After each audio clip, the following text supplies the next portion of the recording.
there is a silent moment that echoes within every human being, a point where material comfort no longer consoles, where success no longer satisfies, and where the noises of the world become muffled by the absence of a deeper purpose.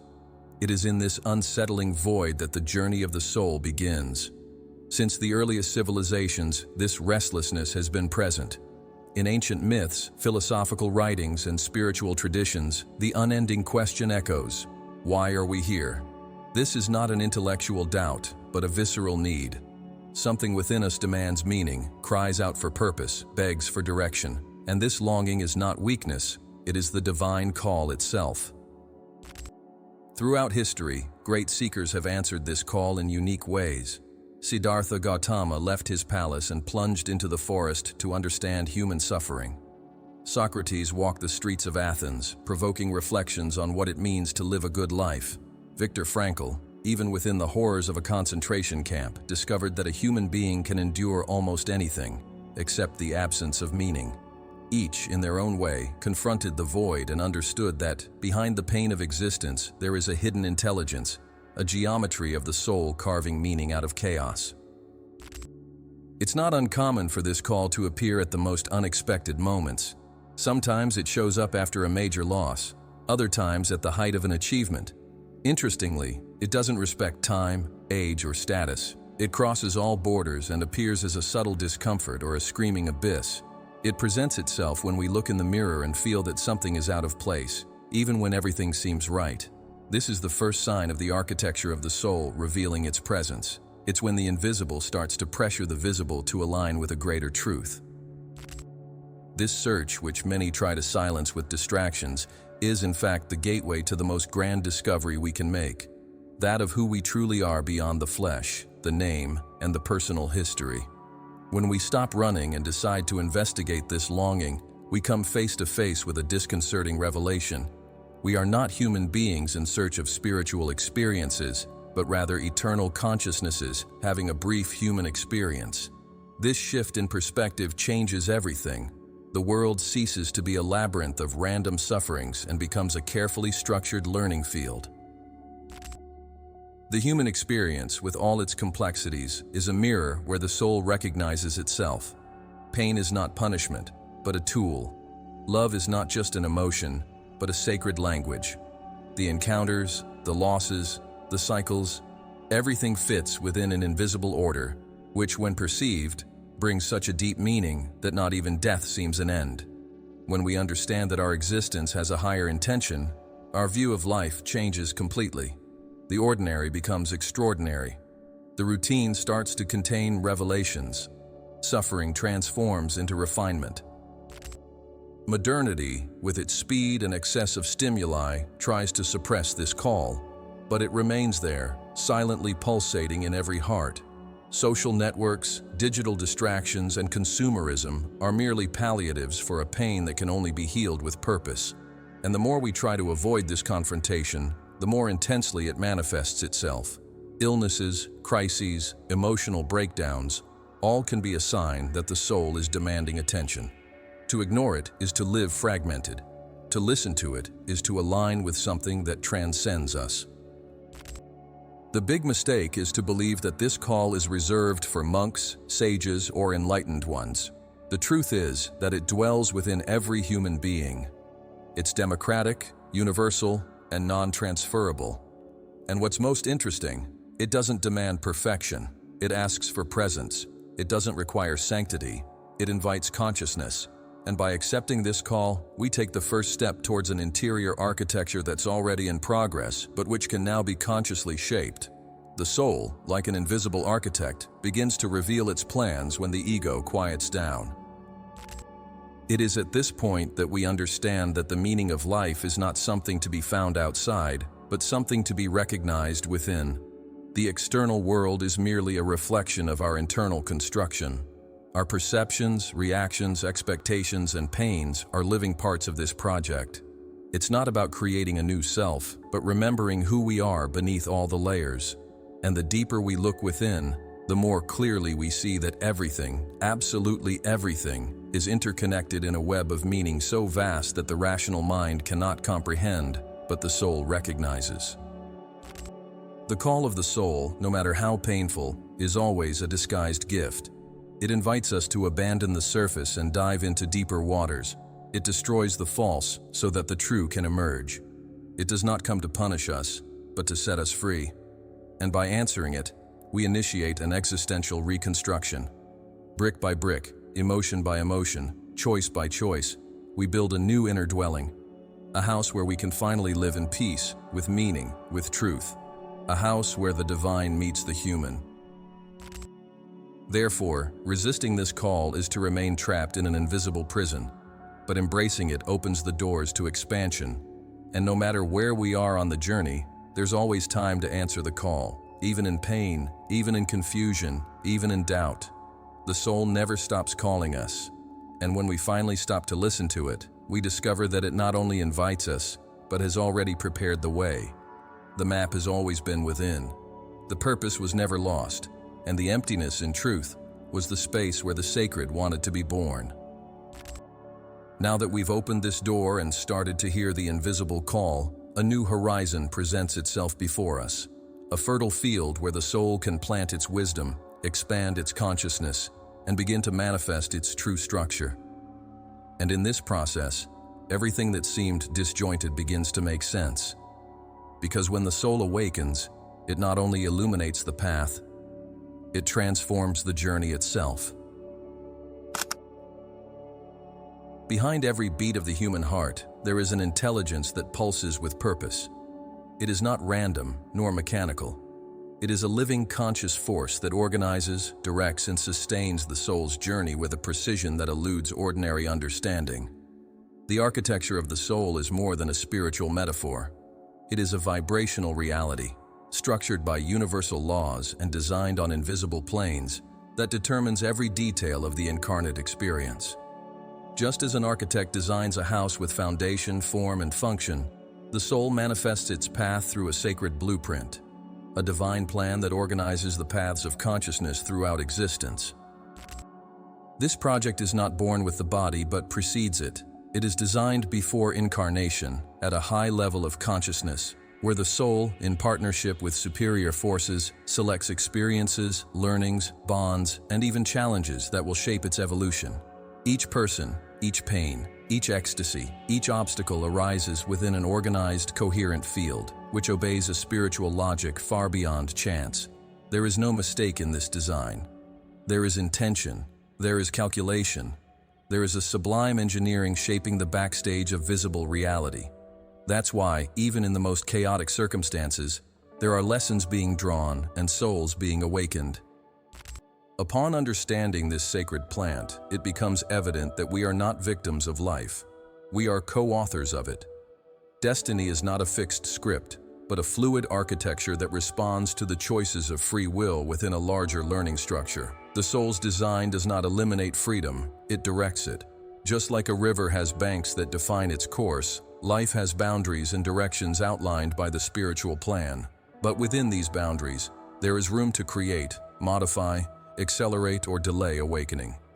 Each choice resonates in the design, and like in a living construction, alters the shape and function of the experience. This concept is not new. Ancient traditions have always pointed to the existence of a higher intelligence that guides the flow of the soul. In Hermeticism, we find the idea that, as above, so below, indicating that everything manifested on the physical plane is a reflection of a higher principle. In the Vedas, the soul is described as Atman, a spark of the whole, carrying a purpose that unfolds over multiple lives. In initiatory schools, the divine project is seen as a constantly expanding cosmic mandala, and in Gnostic texts, it is referred to as the plan of light, the soul's path towards reintegration with the divine. Each element of this sacred plant fulfills an essential function. Emotions are instruments of sensitivity, relationships, mirrors for self-knowledge, difficulties, disguised masters, synchronicities, reminders that we are on the axis of our design. Nothing is disconnected. The apparent chaos is, in fact, part of a broader order that can only be perceived with the inner eye. When we cultivate silence, presence, and surrender, we access stretches of this blueprint, moments of inexplicable clarity, intuitive visions, sensations of déjà vu, All are gaps where consciousness touches the higher plane of its own design. The blueprint of the soul also includes latent potentials, talents, vocations, missions that, when activated, expand inner light and align the individual with their divine axis. When someone accomplishes what they were born to do, they feel a natural flow, an energetic congruence, as if the universe cooperates with their steps. This is not a coincidence, it's architecture in motion. The purpose then is not something to be discovered outside oneself, but rather something to be remembered, accessed, and manifested. It is encoded in the depths of the being, waiting for the right moment to emerge. However, this access is not automatic. It requires spiritual maturity. The soul, when descending to the dense planes of matter, accepts the veil of forgetfulness. This veil is part of the process, for true growth occurs when, even without remembering where we came from, we choose good, light, love, and truth. It's like a sacred test where each step towards consciousness awakens dormant parts of the project. The more conscious we become, the more the divine plant reveals itself, like a map that glows when touched by the light of presence. And the more we follow it, the more we become instruments of the higher will. This plant is unique to each being, but all share common points. The call to love, to evolve, to serve, and to remember unity. These are the main beams of every soul's construction. Around them, personalized experiences revolve, adapted to the degree of evolution, to past choices, to healing needs, and to spiritual contracts undertaken with other souls. Yes, there are contracts, agreements made on higher planes that involve mutual learning, joint growth, and collective awakening. Every encounter has a reason, every crossing, a lesson, every shared pain, an opportunity for expansion. In modern times, many feel lost precisely because they have disconnected from this sacred plant. They live by constructing realities based on ego desires, ignoring the deeper geometry of the soul. This creates misalignment, suffering, emptiness. But even in these moments, the project is not destroyed. It simply waits to be resumed. The soul never abandons its plan. It merely whispers amidst the noise. And when we listen to it, even if it's late, everything reorganizes, because the divine design is resilient, intelligent, and infinitely compassionate. It never gets lost. It just waits for our return. The moment we decide to honor this sacred plant, we become co-engineers of our existence. The world ceases to be a random scenario and becomes an architectural field where consciousness shapes forms, relationships, experiences, and destinies. We are builders and at the same time, works in progress. Every thought is a stroke, every choice, a brick, every emotion, a color that paints the internal landscape. And when we act in alignment with this larger project, everything fits. Life becomes coherent, time flows, the universe collaborates. The sacred blueprint of the soul is a reminder that nothing within us is insignificant, lost, or worthless. Every human being carries within them a majestic architecture, an invisible temple in constant construction. And by living with awareness of this blueprint, we begin to walk with purpose, love with truth, and serve with joy. We start to recognize that we are part of something infinitely greater, a divine work in expansion, where each soul is an architect and, at the same time, the building of eternity. Life, in its everyday appearance, seems to flow like a spontaneous and unpredictable river. But behind each event, there is an invisible movement operating with precision, shaping and solidifying experiences from subtle blocks that we rarely recognize as the foundations of reality. These blocks, these bricks in the construction of human experience, are not made of stone or concrete, but of emotions, thoughts, and choices.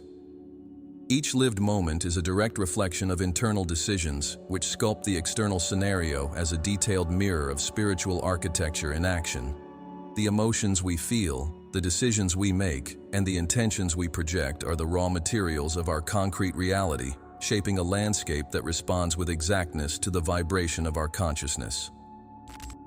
This is not about a poetic concept, but a deeply ancient, energetic, and spiritual truth. In Hermeticism, this premise is clear. The universe is mental, and everything that exists originates in the field of consciousness. What we think and feel deeply begins to manifest in the physical field, obeying a law that governs vibration and polarity. Emotions such as fear, anger, guilt, and resentment build dense, disharmonious, limiting realities. Feelings like gratitude, compassion, courage, and trust structure internal and external environments of expansion, healing, and alignment.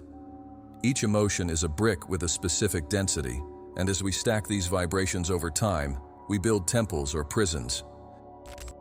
The choice, in turn, is the silent architect of this edifice. With every decision, even the seemingly insignificant ones, we activate timelines, open or close doors, draw closer or farther from the central axis of our soul. Choosing is not just a rational act, it's a vibrational action that carries intention, energy, direction. When we choose consciously, we align our inner construction with the soul's blueprint. When we choose out of fear, illusion, or inattention, we drift away from the original design and begin to build fragile realities, disconnected, often dissonant with the profound truth that inhabits our being. Experience, therefore, is not something that simply happens to us. It is the direct result of the interaction between consciousness and matter, between the spirit and the physical plane. Life reflects back to us what we are internally, mirrored in the form of events, people, meetings, and mismatches. This perception radically changes the way we navigate the world. From victims of circumstances, we become co-creators of existence. We realize that we are not at the mercy of chance, but operating within a responsive matrix where the soul is simultaneously the observer, protagonist, and sculptor of its own journey. Emotions, in this context, cease to be mere automatic reactions and become tools for self-awareness and growth. Anger is not just an explosion, it's a signal of violated boundaries. Sadness is not weakness, it's a deep need for reconnection. Anxiety is not a flaw, it's a disconnect between inner time and present reality. When observed with clarity and acceptance, emotions reveal internal structures, repetitive patterns, old beliefs, and unhealed memories. They guide us inward, to the hidden floors of the soul, and when transmuted, they transform the very foundation of the reality we build. Choices aligned with the soul are not necessarily the easiest, most comfortable, or popular ones. They often require courage, surrender, sacrifice, and faith, but it is these choices that build the sturdiest pillars of the journey. They are the ones that establish bridges with purpose, leading us along paths where learning deepens and meaning blossoms. When we choose truth over convenience, integrity over acceptance, love over control, we activate hidden codes inscribed in the sacred blueprint of the soul. And with this, the external reality begins to reflect this internal coherence. Each lived experience is, therefore, a lesson within the cosmic school of evolution. The situations we face are not accidental, but precisely orchestrated to activate dormant potentials, heal old wounds, and push us to the next level of consciousness. The challenge, then, is not to avoid pain or seek pleasure at any cost, but rather to understand what each experience has to reveal to us. This is the true alchemy of the soul, transforming the everyday into wisdom, suffering into maturity, and duality into unity. In this process, each brick of reality becomes sacred. Life, with all its contradictions, begins to be seen as fertile ground where the soul can plant its highest intentions and reap results in the form of inner growth. Even failures, losses, and moments of crisis cease to be tragedies and become significant events within a larger narrative. They are not interruptions, but fundamental parts of the divine architecture. Just as cracks in a wall reveal the need for reinforcement in the structure, life's upheavals reveal points of weakness that need to be revisited with attention and healing. This perception gives us back the power to rebuild. If reality is made of emotions and choices, then we can consciously reformulate the foundations, demolish the unstable parts, and build a new space of existence. It's not about controlling life, but interacting with it with presence, sensitivity, and wisdom. It's at this point that the soul stops merely reacting to the world and begins to shape it from within. And the more we align with our higher feelings and our most authentic choices, the more the experience becomes a faithful mirror of our transformed inner self. In the modern world, the illusion of external control has distanced us from this inner wisdom. We try to manipulate circumstances, people, and environments, believing that this will bring us happiness. But we forget that the only lasting construction is the one that begins within us. Reality does not change with forced effort, but with genuine transformation of the vibrational frequency we carry. Dense emotions build labyrinths. Elevated emotions build bridges. Unconscious choices repeat patterns. Conscious choices break cycles. This is the basis of true spiritual empowerment, understanding that we are creators at every moment. The more we take responsibility for each emotion we feel and each decision we make, the more we understand that reality is a crystal clear reflection of our internal landscape. And it is at this point that the soul flourishes. Not by living a perfect life, but by recognizing that each imperfection is part of a larger construct, where everything has a place, everything has time, and everything has a reason. And with this awareness, we walk through existence not as confused spectators, but as conscious architects, building, brick by brick, the grandiose work of our own expanding soul. Long before we wore this body, long before we uttered our first cry at birth, the soul was already journeying. It had already lived experiences, loved and lost, fallen and risen countless times. Each previous existence left impressions, subtle marks, and vibrational records that do not erase with physical death, but are preserved as layers of spiritual memory. The soul is not a blank book. It is an expanding library where each life is a chapter that influences the next. This deep memory carries the accumulation of wisdom, unresolved patterns, dormant gifts, and lessons awaiting maturation. That's why certain life situations seem repetitive. Certain encounters seem predestined. Certain talents bloom without explanation. Reincarnation is the sacred mechanism through which the soul continues its evolution, returning to matter to continue its own refinement. Upon understanding that the soul lives multiple existences, we realize that linear time is merely an illusion of the physical mind. The spirit moves in spirals, in cycles that repeat until the learning is complete. Nothing is lost. Nothing is in vain. What today seems like chaos was once a seed in another time. And what we sow today will blossom tomorrow, even if in another form, in another body, in another life. This cyclical wisdom is what the ancients called karma, not as punishment, but as a natural consequence of conscious and unconscious choices. Karma is vibrational continuity. It does not punish, it educates. It does not judge, it balances. Life, then, ceases to be a disjointed sequence of events and reveals itself as a journey of continuous refinement of consciousness. This concept is present in virtually all major spiritual traditions: Hinduism, Buddhism, Kardecist, Spiritism, the teachings of the Essenes, and even Platonic philosophies address the idea of multiple incarnations as an essential truth to understand the human condition.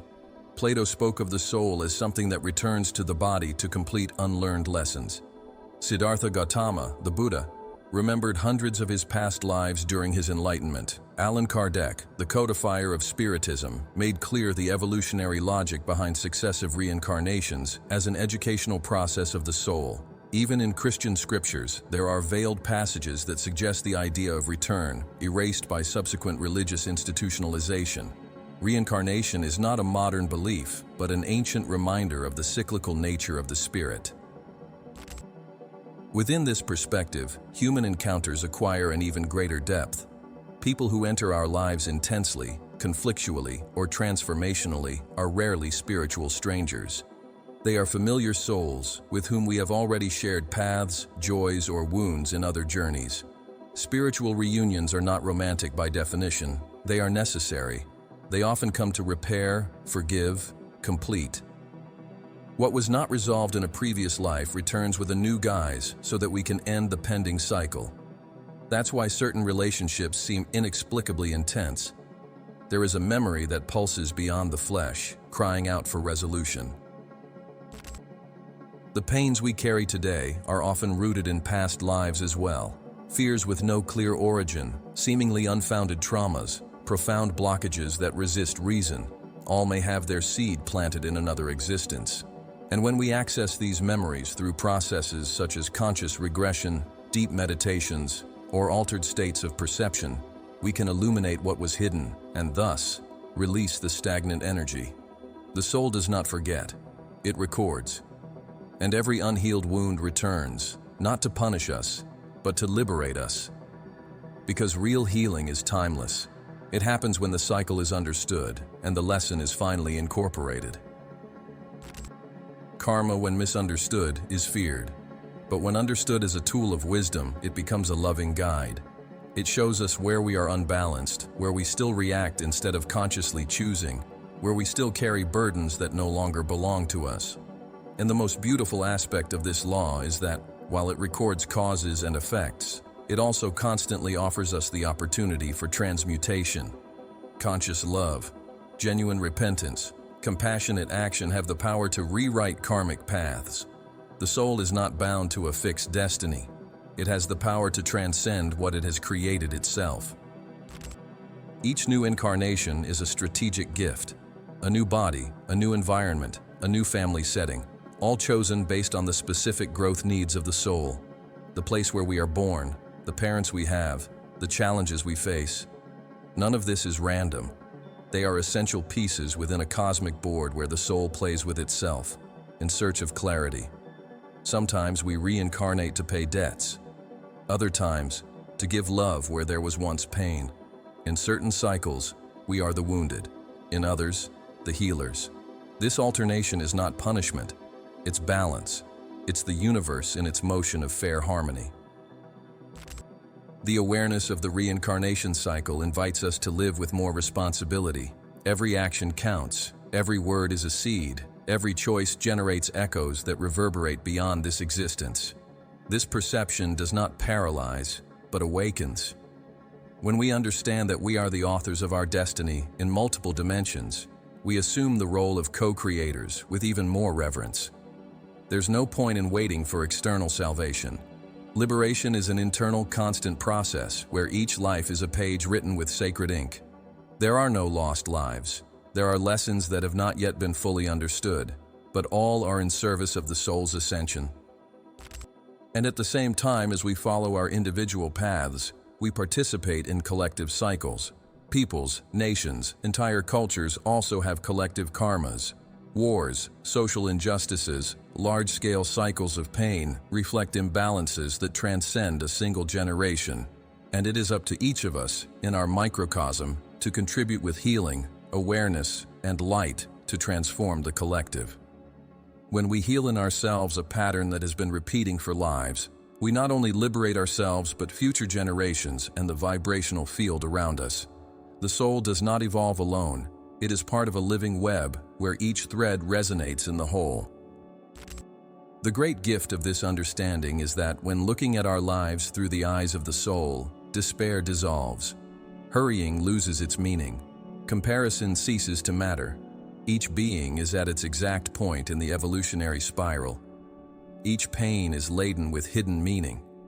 Each loss conceals a gestating liberation. The soul knows its time. And by respecting it, we honor the wisdom of the process. The ego wants to arrive. The soul wants to understand.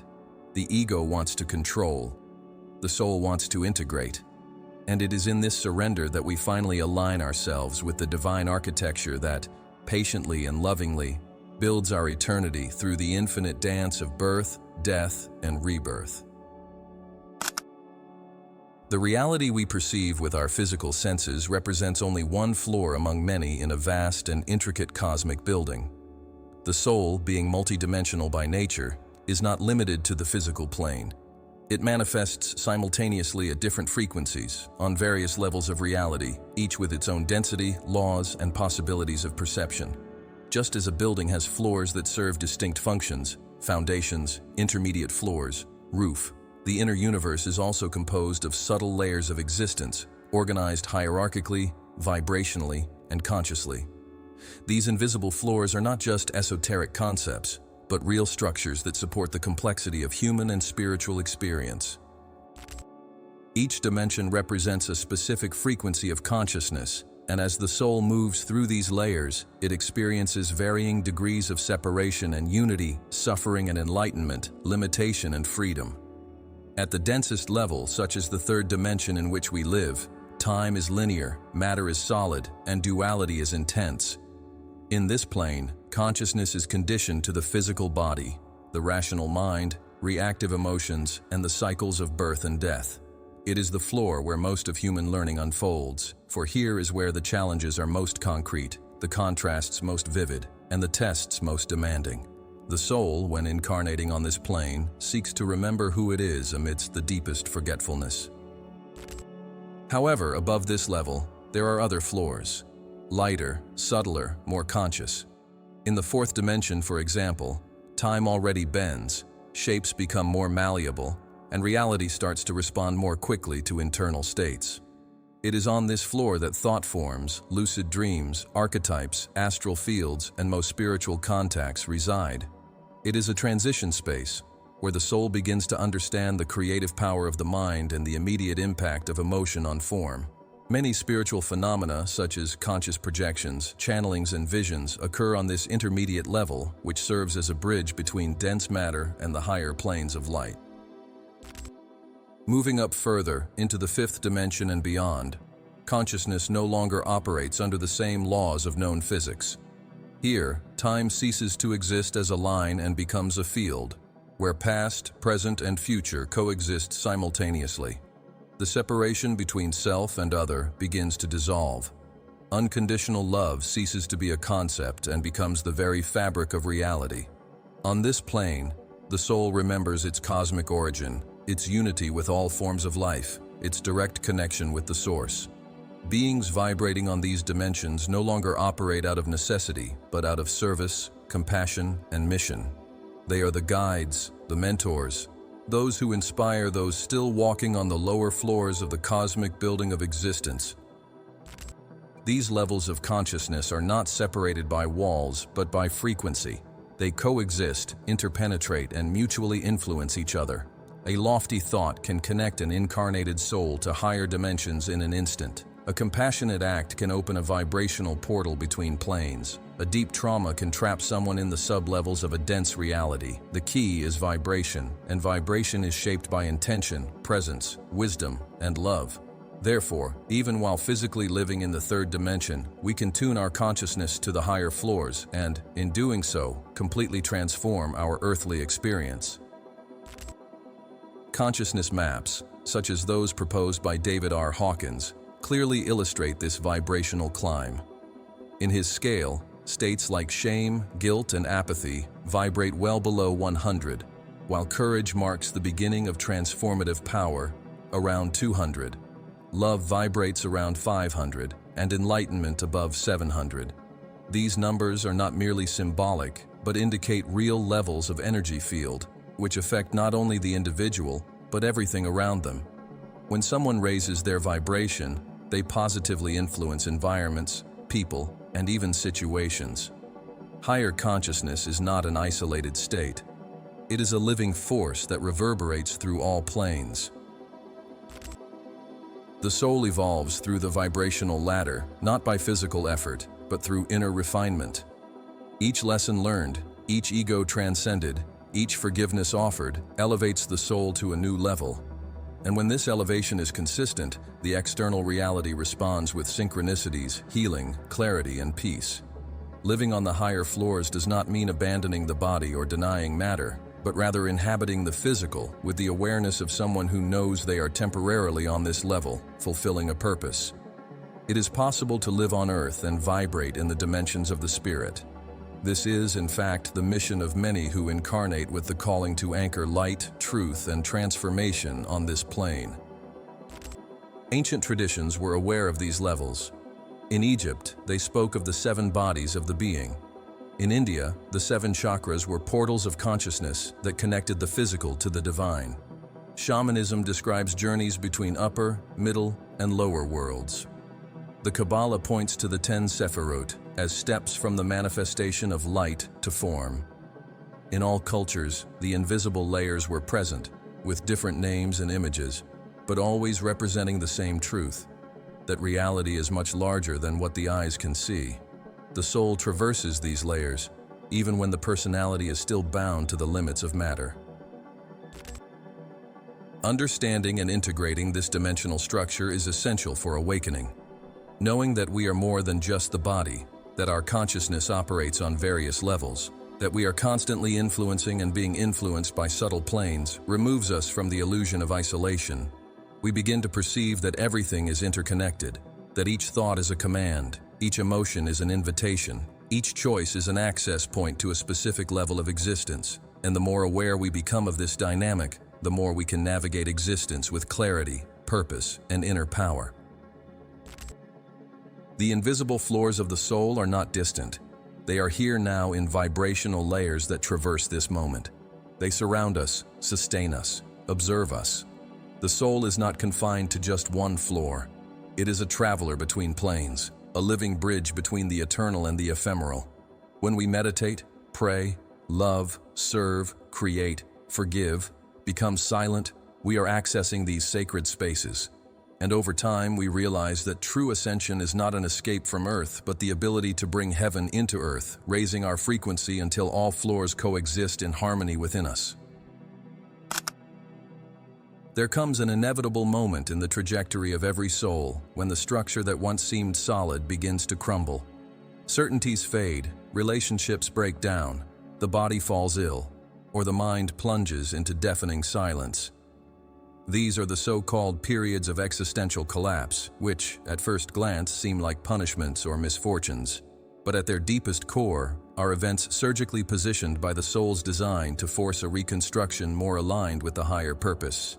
Chaos, far from being a mistake in the equation of life, is an advanced tool of divine engineering, employed with precision to undo what no longer serves and make room for what truly sustains growth. Just as demolition is necessary before a more solid reconstruction, both internal and external crises serve the role of clearing the soul's terrain for new expansion. These moments are not optional. They are part of the natural process of awakening. They are the turning points where the ego is confronted with its limits, where the persona unravels, where the masks fall off, and where the soul can finally emerge. The pain of deconstruction is often proportional to the resistance offered by the individual. The more we try to keep the old standing, the more intense the collapse will be. And not because the universe is cruel, but because it is committed to our evolution. The discomfort is a clear message that something needs to change, that the current form can no longer contain the light that wants to be expressed. The structures break because the soul has grown beyond them. This principle is present in myths, scriptures, and stories of great transformations. The hero must go through the dark night of the soul, the crossing of the desert, the cave of symbolic death before accessing inner wisdom and power. Jesus retreats to the desert for 40 days before starting his ministry. Buddha faces Mara under the fig tree before reaching enlightenment. Moses wanders with his people for decades until reaching the promised land. True transformation requires a phase of loss, emptiness, uncertainty. This is programmed chaos, not as punishment, but as passage. Personal crises, whether they are emotional, spiritual, financial, or health-related, are localized expressions of this larger movement. They are the areas of life where disconnection from the soul has reached a critical point and where intervention from the spiritual plane is necessary to redirect the path. It is at this point that many feel abandoned, lost, broken. But it is also here that the greatest possible opening for the new occurs. When everything falls apart, there is finally space for something true to be built. Pain breaks pride, dissolves control, and delivers us to a state of surrender, the fertile ground where the sacred can act. Within the spiritual architecture, chaos is a phase of transition. Yes, it destroys, but it also reveals. It exposes what was hidden, unveils patterns, activates memories, tests convictions, and forces the revision of beliefs. During chaos, time distorts, meaning dilutes, the ground disappears.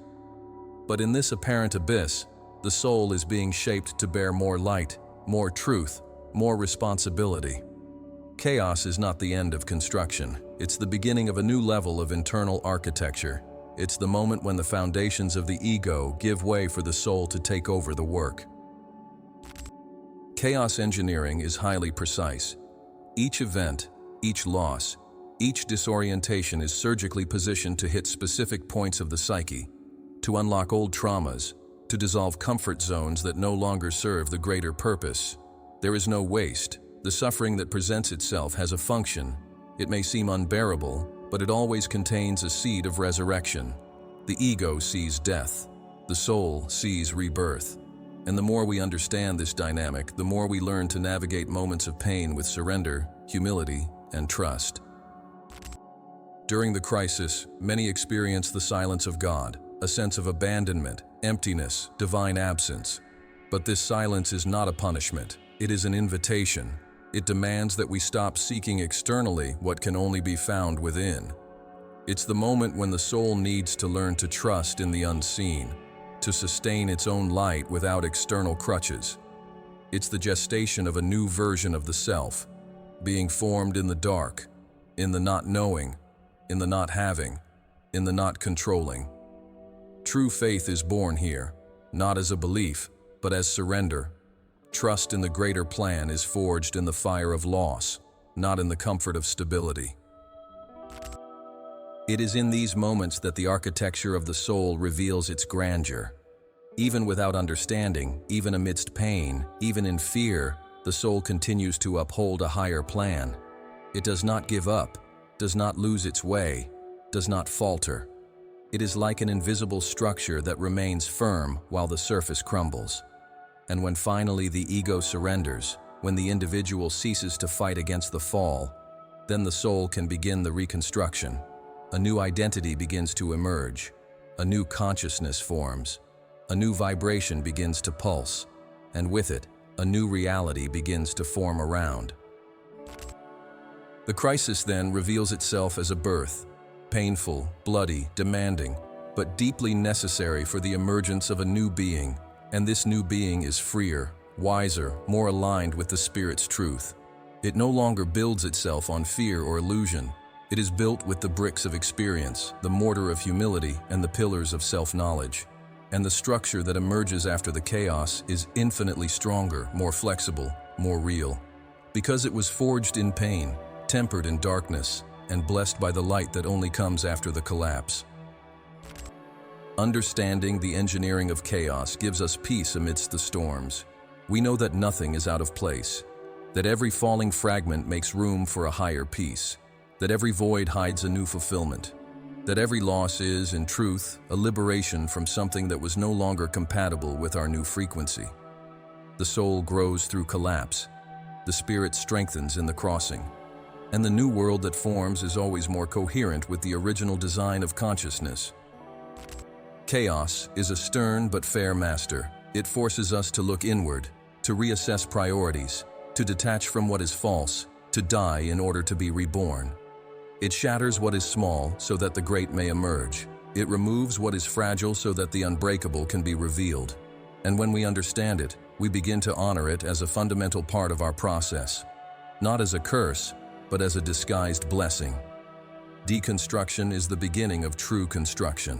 And when we allow ourselves to traverse through chaos consciously, what emerges on the other side is a more vibrant, whole soul, closer to its eternal truth.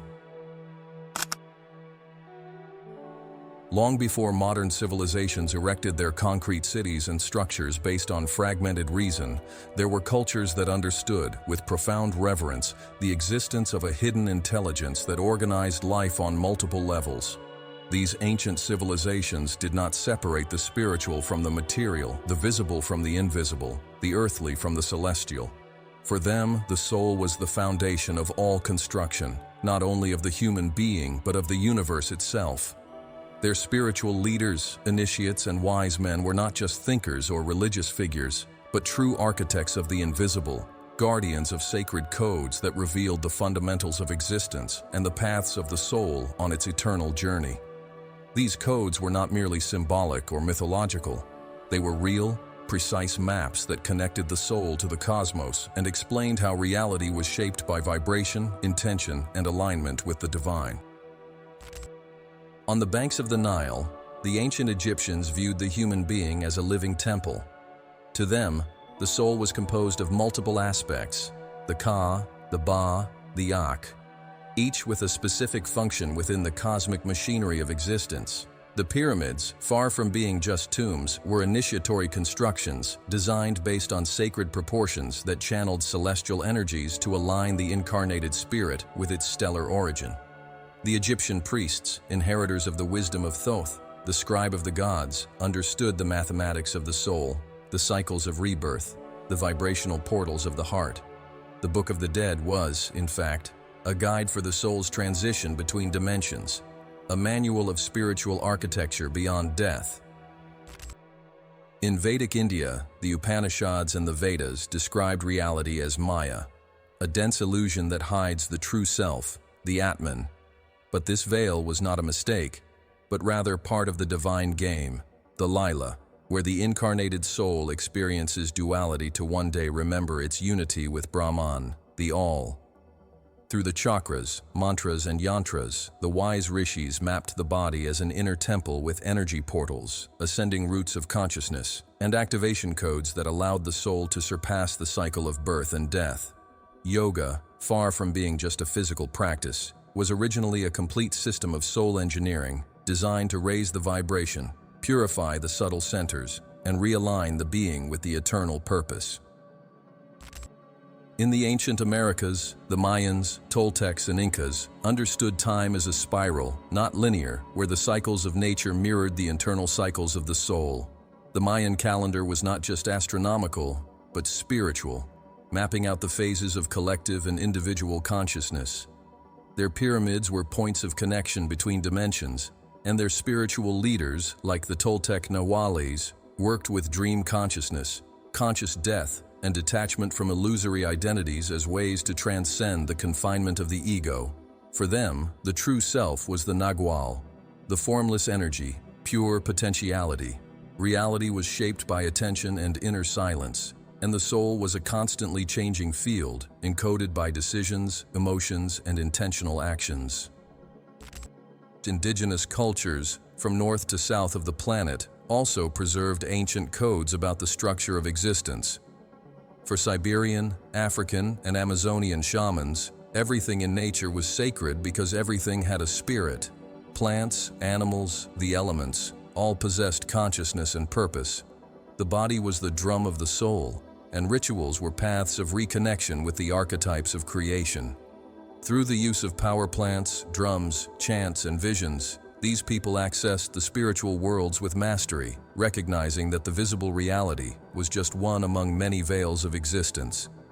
The medicine of the soul was transmitted orally, in rites of passage, in dreams and visions, always reminding that the human being is not the center of the universe, but part of a great living web, where everything vibrates, everything feels, everything communicates.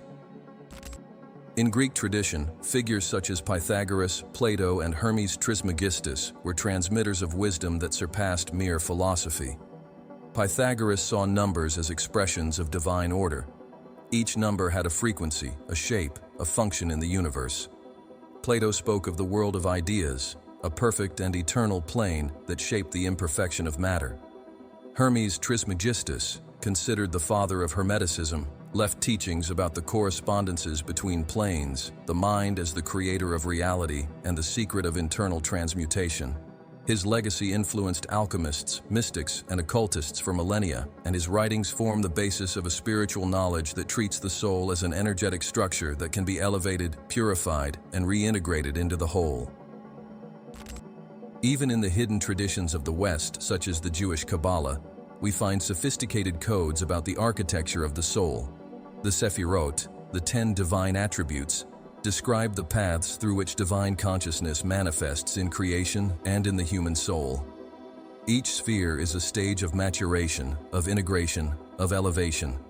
The Tree of Life is a symbolic and vibrational map that represents the ascent of the soul from matter to spirit, from ignorance to wisdom, from fear to absolute love. The Zohar, the main mystical text of Judaism, speaks of the soul as a fragment of divine light, which dives into the shadows to return more radiant, more aware, more whole. All these peoples, wisdoms, and traditions shared the same foundation. The universe is a living and conscious construction, and the soul is the architect in training. Reality is not random, but organized by subtle laws. Consciousness shapes form. Intention designs experience. Thought generates matter. And the heart, when aligned with the source, becomes an active portal of divine manifestation. These codes, now largely forgotten or diluted, remain present in the collective unconscious, waiting for the moment to be reactivated. They are in symbols, in dreams, in intuitions, in synchronicities. They are calls that echo from the past to the present, inviting the modern soul to remember who it really is. The forgetting of this wisdom did not destroy its existence. It merely covered it with layers of noise. But it lives, it pulses, and those who listen to this inner call feel, even without understanding, that there is something more. They sense that there is a greater intelligence organizing everything, a hidden language in the subtext of reality, a sacred geometry behind every event.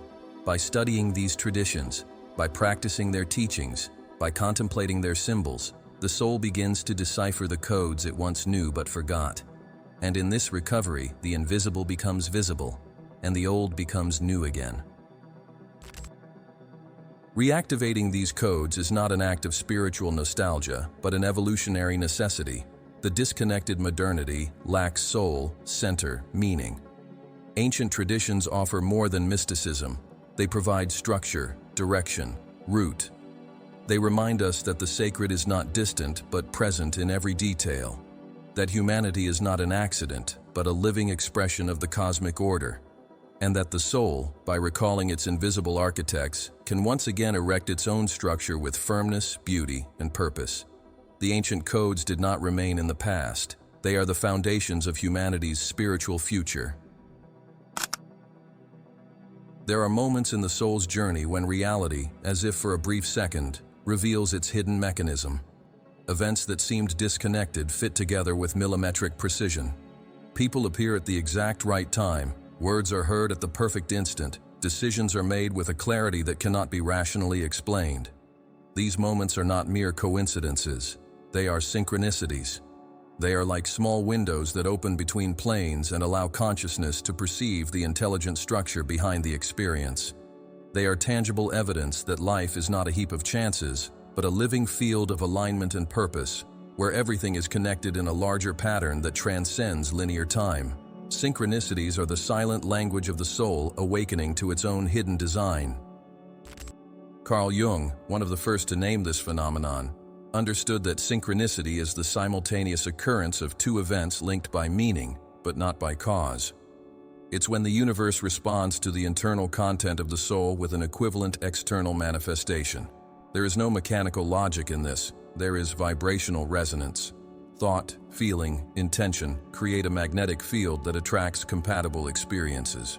When this field is in harmony with the larger flow of the soul, synchronicities emerge as confirmations, as beacons, as markers that the being is on the right path.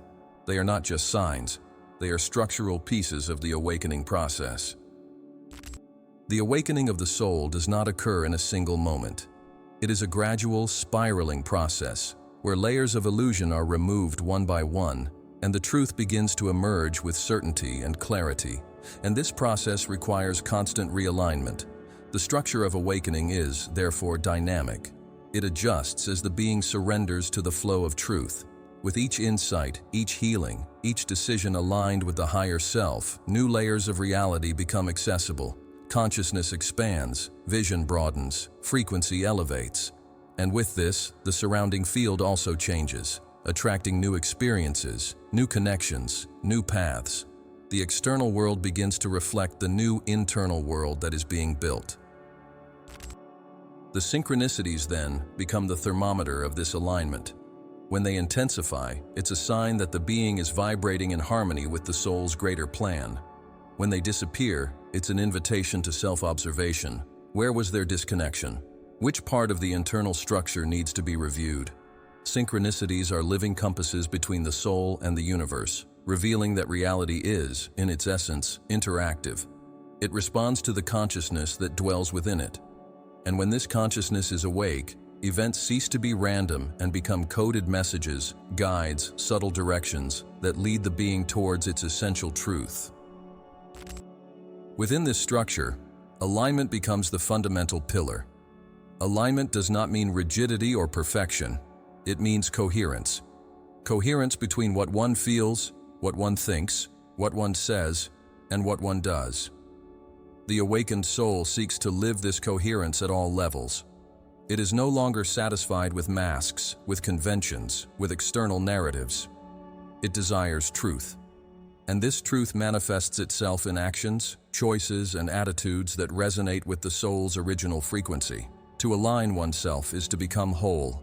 It is to make each part of the being function in harmony with the whole. And when this happens, the universe responds with fluidity, with openness, with rapid and precise manifestation.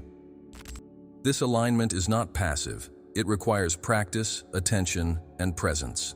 Meditation, prayer, contemplation of nature, silence, inner diving, self-knowledge. These are all tools for realignment. They are ways to tune consciousness with the larger field of truth. Because the world is constantly trying to pull the being out of itself, towards distraction, noise, and autopilot.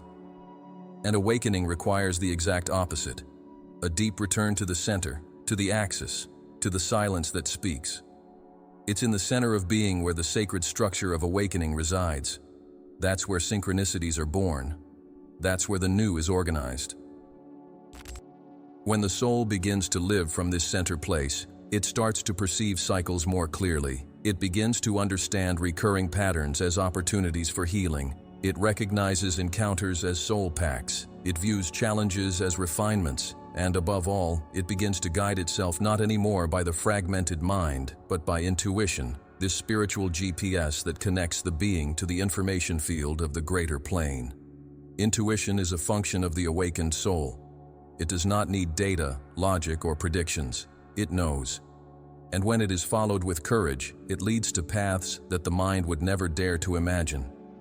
The alignment with intuition is one of the greatest milestones of true awakening. In this state of expanded consciousness, miracles become natural. What once seemed impossible begins to manifest with ease. Doors open effortlessly. Solutions arise at the exact moment they are needed.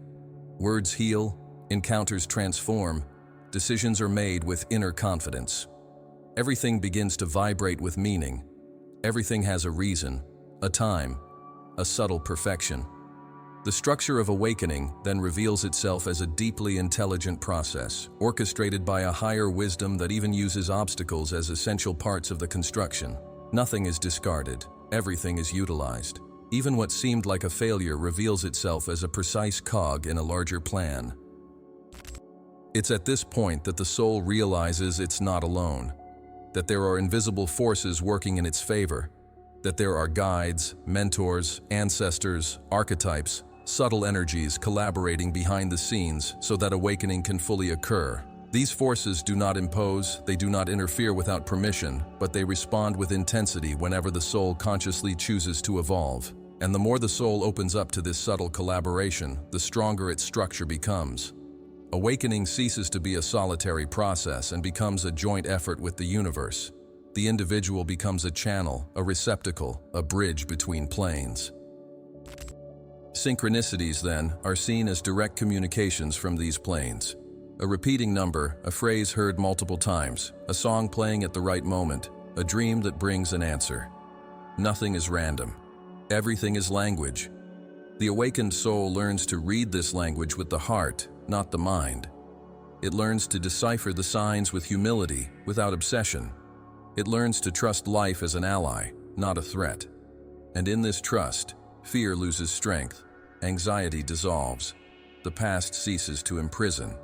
The now becomes the only time that exists, and in it, everything is always aligning for the greater good. The structure of awakening, therefore, is alive. It pulses, adapts, expands.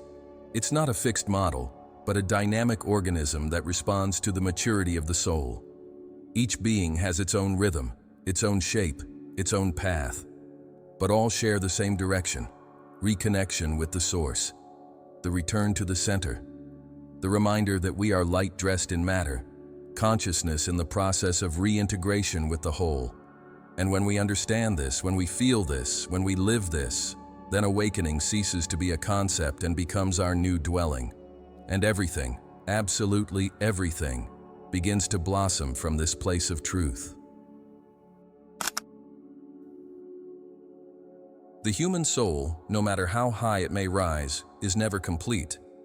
Not in the sense of absence, but in the certainty that its journey is eternal, expansive, and constantly transforming.